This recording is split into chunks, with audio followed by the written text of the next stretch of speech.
Está no ar o Justiça em Questão, a revista eletrônica semanal do Tribunal de Justiça de Minas Gerais. E nesta edição você vai ver. No Dia Nacional de Combate à Exploração Sexual, o Tribunal de Justiça de Minas destaca a importância de denunciar esse crime. A história de uma família que teve a trajetória transformada pela adoção.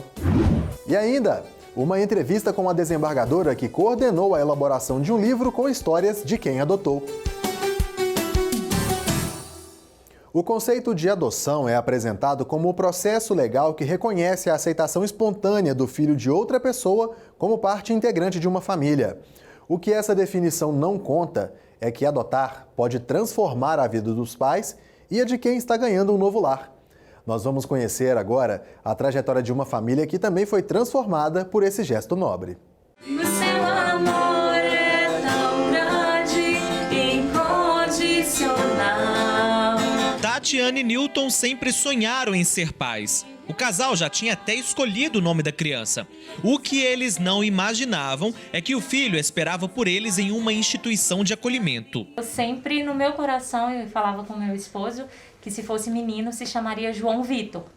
E por várias circunstâncias eu não consegui engravidar. Nós optamos a entrar na fila de adoção. Não porque eu não consegui engravidar, porque nós sentimos que a gente tinha essa missão de adoção. Nós entramos na fila de adoção e quando o João nasceu para mim, que meu telefone tocou, a assistente social ela me disse exatamente assim: você pode trocar o nome dele, mas você precisa entender que ele já tem 1 ano e 8 meses, que ele já tem identidade, que ele já entende o nome que ele tem. E tudo que estava passando na minha cabeça deu tempo ainda de pensar, tomara que seja um nome bonito. E eu perguntei para ela qual é o nome dele. E ela me disse, o nome dele é João Vitor. Ali eu já tinha certeza que era o meu filho. No processo de adoção, ainda no estágio de convivência, na instituição de acolhimento onde o João Vitor estava abrigado, Newton foi surpreendido. No momento, que a Tatiane relatou que o João nos adotou, para mim foi o dia mais fantástico da minha vida. Então, o João vira e me chamou de papai. Então naquele momento ali me deu aquele estalo assim, nossa, agora sim. Então esse momento foi o mais marcante para mim. Eu tenho ele na memória assim, como se estivesse sendo agora.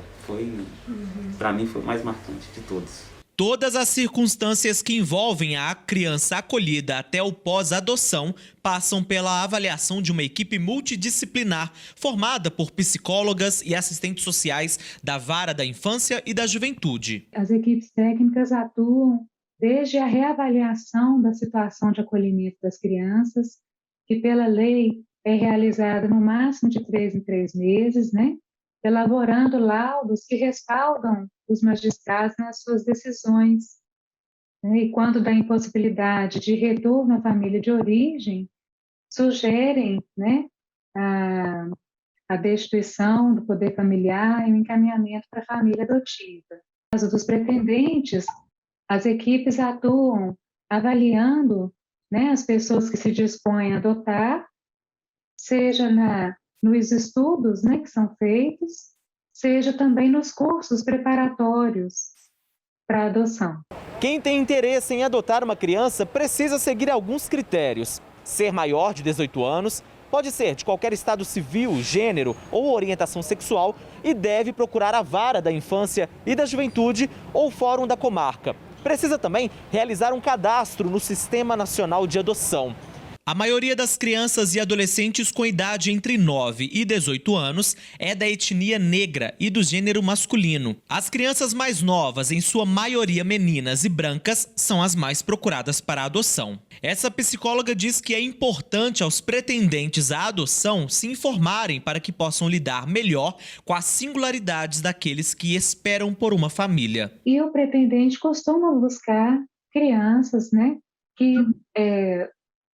puxam suas características somáticas, Então, assim, uma criança branca, tem a ideia que uma menina seja mais dócil, Então, tem essas questões todas que pode haver essa divergência. Que elas possam buscar, se houver no seu município, o grupo de apoio à adoção, que é um importante suporte, Ou outros meios que elas tenham à disposição para refletir sobre seus ideais, suas motivações, seus desejos, Então, esse tempo de espera pode ser um tempo ganho, né? Uma pessoa ou casal estrangeiro cadastrado e avaliado em outro país e posteriormente habilitado pela Comissão Estadual Judiciária de Adoção também pode pleitar a adoção de uma criança ou adolescente.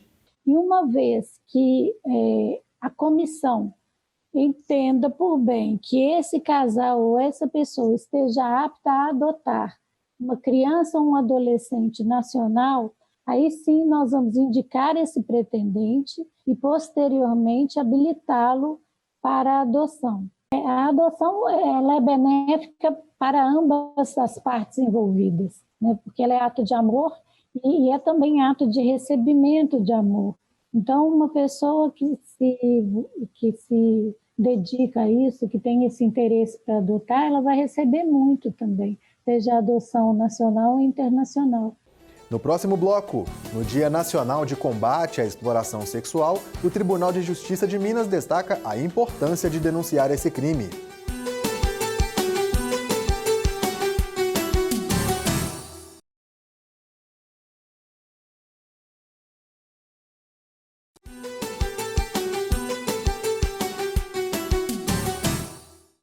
No Dia Nacional de Combate à Exploração Sexual, o Tribunal de Justiça de Minas destaca a importância de denunciar esse crime.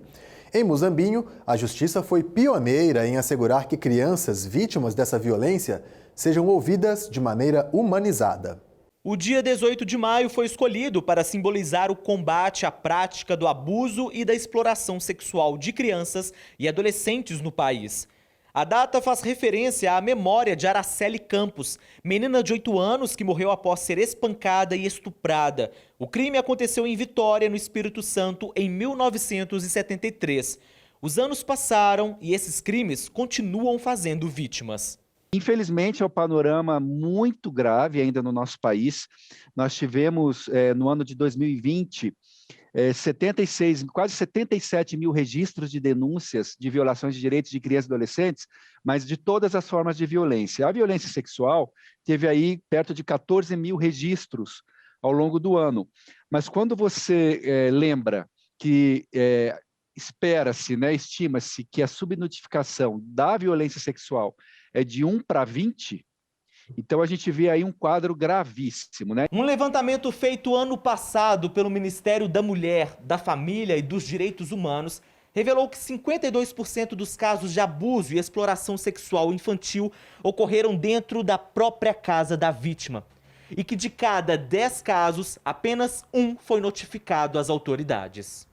O estudo mostrou ainda que em 2019, cerca de 90% dos abusos foram cometidos por pessoas conhecidas. 30% dos crimes foram praticados pelos próprios pais e 60% praticados por conhecidos da vítima e da família. A sociedade precisa estar com um olhar mais atento para as crianças. A criança emite sinais. Diversas formas, a depressão, a automutilação, a sexualização precoce, desenhos sexualizados que não são não são condizentes com o repertório psíquico de uma criança daquela idade, né? O terror noturno, a infantilização. Então, são sinais de que a criança está sofrendo a violência sexual. Em Minas Gerais, um juiz da comarca de Muzambinho, no sul do estado, criou em 2018 essa sala especial, decorada, com brinquedos e materiais lúdicos. O espaço passou a ser usado por profissionais da justiça para ouvir de maneira menos traumática crianças e adolescentes vítimas de algum tipo de violência. O objetivo é dar acolhimento à criança. 99% dos casos, a criança, nessa oportunidade, acaba fazendo a revelação da violência. Mas o fim da escuta especializada é único e exclusivamente atingir os seus objetivos. Quais são os objetivos? É o acolhimento e a proteção. Que proteção? Encaminhar essa criança ou esse adolescente a quê? Retirar ele da casa, resguardar na família extensa, dar abrigo a ele, ou seja, o acolhimento a ele nesse momento. A ideia se transformou numa lei para que os depoimentos colhidos das crianças e adolescentes nesse ambiente lúdico pudessem ser usados contra o agressor. Até a entrada em vigência da Lei 13.431, essas crianças não tinham voz. elas ficavam no submundo, na subnotificação, porque na maioria das vezes elas não tinham a quem recorrer para ser ouvidas. Então, a partir do momento em que o legislador criou a escuta protegida, nós temos 2 mecanismos para fazer essa escuta protegida. Primeiro, a entrevista especializada. Essa entrevista ela é realizada na rede de proteção. A título de exemplo, uma professora de uma escola que recebe a informação de uma criança ou adolescente que está sendo vítima de uma violência sexual, essa professora, por sua vez, vai encaminhar ao Conselho Tutelar. Chegando ao Conselho Tutelar, o Conselho vai fazer a escuta especializada. A desembargadora Valéria Queiroz, superintendente da Coordenadoria da Infância e da Juventude do Tribunal de Justiça de Minas Gerais, diz que a denúncia é a arma mais importante para coibir esse tipo de crime. A sociedade tem um papel fundamental, muito fundamental, que é o de garantir todos esses direitos denunciando. Liga para o 190. Não tem uma cidade que não tenha uma polícia militar. Ela está presente em todos os municípios. Então, eu não sei para onde ligar. Todo mundo conhece o 190, denuncie. Denuncie, porque você está salvando a vida de uma criança. Essa criança mais tarde pode ter sequelas e uma vida desregrada, e ali, nesse momento, você vai dar outras alternativas de vida para ela. Confira agora os destaques da semana do Judiciário Mineiro. O juiz Marcelo Pereira da Silva entrou em exercício para atuar como desembargador na 12ª Câmara Civil do Tribunal de Justiça de Minas Gerais. A solenidade de posse foi conduzida pelo presidente da instituição, desembargador Gilson Soares Lemes. O magistrado assume a vaga na Câmara Civil do desembargador José Flávio de Almeida, primeiro vice-presidente do TJMG. O juiz ingressou na magistratura em agosto de 1993. Já atuou nas comarcas de Lajinha, Resplendor e Coronel Fabriciano. Antes da convocação para o Tribunal de Justiça, integrava a 9ª Unidade dos Juizados Especiais de Belo Horizonte. O superintendente administrativo adjunto do Tribunal de Justiça de Minas Gerais, desembargador José Arthur Filho, intermediou reunião entre o governo de Minas Gerais e municípios do estado.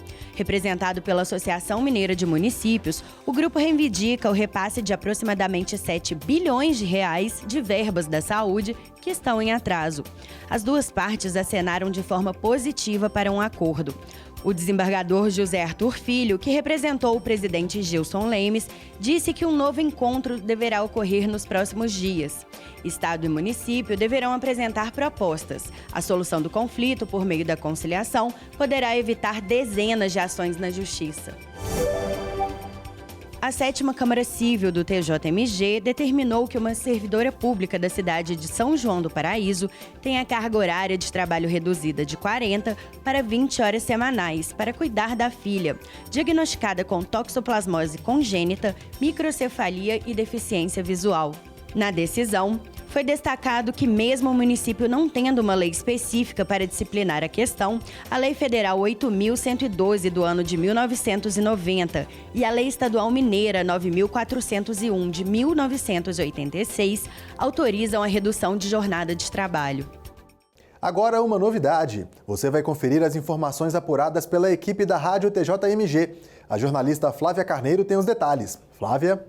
Olá, Eduardo. O núcleo de rádio do tribunal fez diversas coberturas durante esta semana. Entre elas, podemos destacar: o presidente do Tribunal de Justiça, desembargador Gilson Lemes, recebeu durante reunião de trabalho a diretoria de informática do Poder Judiciário Estadual, que apresentou diversos projetos na área da tecnologia da informação. O coordenador da Diretoria de Informática, juiz Delvan Barcelos Júnior, disse que essas inovações são necessárias para atender à nova infraestrutura do Tribunal de Justiça. Outro destaque é que uma iniciativa do Tribunal de Justiça possibilitou que famílias em situação de vulnerabilidade social da comarca de Ipanema pudessem regularizar pendências relativas ao direito familiar.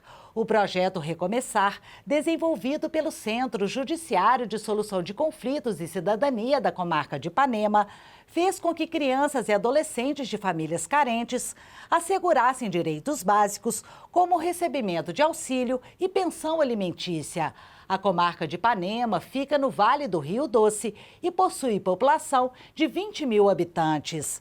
Outras notícias do núcleo de rádio do TJMG você acompanha no portal do Tribunal, na aba podcast. É com você, Eduardo. Daqui a pouco, uma entrevista com a desembargadora Mariângela Meyer, que coordenou a elaboração de um livro que reúne histórias de adoção.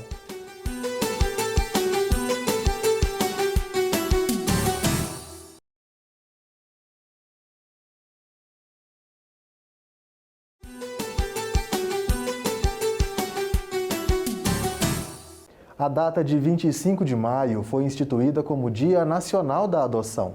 A intenção é estimular a reflexão sobre o ato de adotar, que pode realizar o sonho de algumas famílias, como também salvar crianças e adolescentes do abandono e até mesmo de situações de risco. O Tribunal de Justiça de Minas Gerais decidiu, então, incentivar esse gesto, elaborando um livro com histórias de adoção. Para falar sobre essa iniciativa, eu converso com a coordenadora do projeto, a desembargadora Mariângela Meyer. Muito obrigado pela presença, desembargadora. Muito obrigada. Bom, desembargadora, antes de a gente comentar sobre esse livro, a doutora mesmo tem um caso de adoção na família? Adotou uma criança? Sim, com certeza. Depois de 3 filhos homens, sempre sonhei em ter uma filha mulher. E houve a oportunidade, eu diria que o nosso destino ele é traçado por Deus. E Deus colocou em nossas vidas uma menina recém-nascida, com vários casais para adoção e que não puderam adotá-la. Efetivamente, acabou que eu levei-a para casa até resolver e já faz 25 anos que ela está em casa. É uma menina, hoje, uma moça feita. Uma alegria muito grande. E como que surgiu a ideia de criar um livro com histórias de pessoas que resolveram adotar? Eu passei a ideia para o desembargador Tiago. É uma ideia que já vem há longo tempo na minha cabeça. Eu achei que eu seria egoísta se efetivamente eu não compartilhasse com as pessoas a experiência da minha adoção em especial.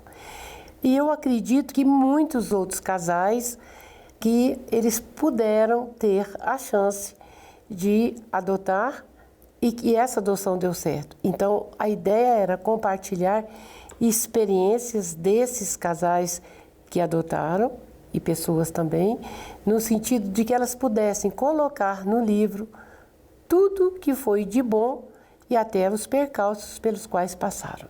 E como que essas histórias foram selecionadas? A ideia era que o livro fosse democrático, que não houvesse escolhas, especificamente do público que iria participar ou do público que iria compor o conjunto de autores.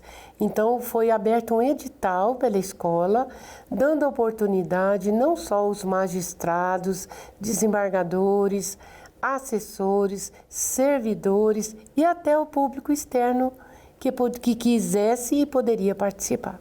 E quem tiver acesso, ler esse livro, vai encontrar histórias de amor, histórias de superação, de que exatamente? Eu acredito que as duas coisas. Existem problemas, a gente sabe que existem problemas de filhos biológicos, alguns problemas também com os filhos adotivos ou adotados.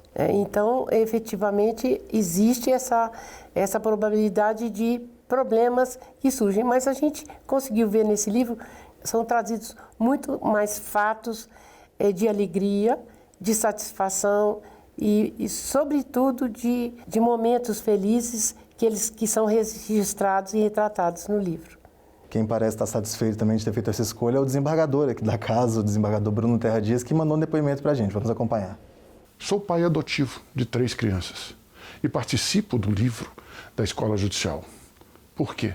Porque é importante mostrar o que é verdadeiramente amar e que é possível amar alguém que não foi gestado dentro de sua casa, mas que será a sua continuidade moral para o mundo.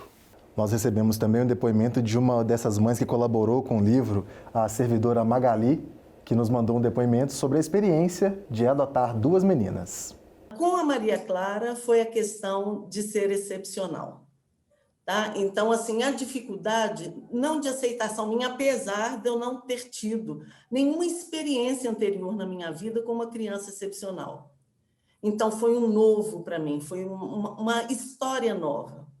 Né? E com a Ana Beatriz, eu enfrentei a questão do preconceito e do racismo, porque ela é negra.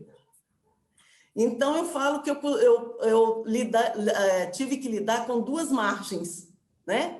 O excepcional, o diferente, o excepcional e o racismo. No final, na escola, houve um trabalho muito interessante e resolveu a situação de uma maneira boa. Mas é uma coisa que eu enfrento até hoje, é a questão do racismo.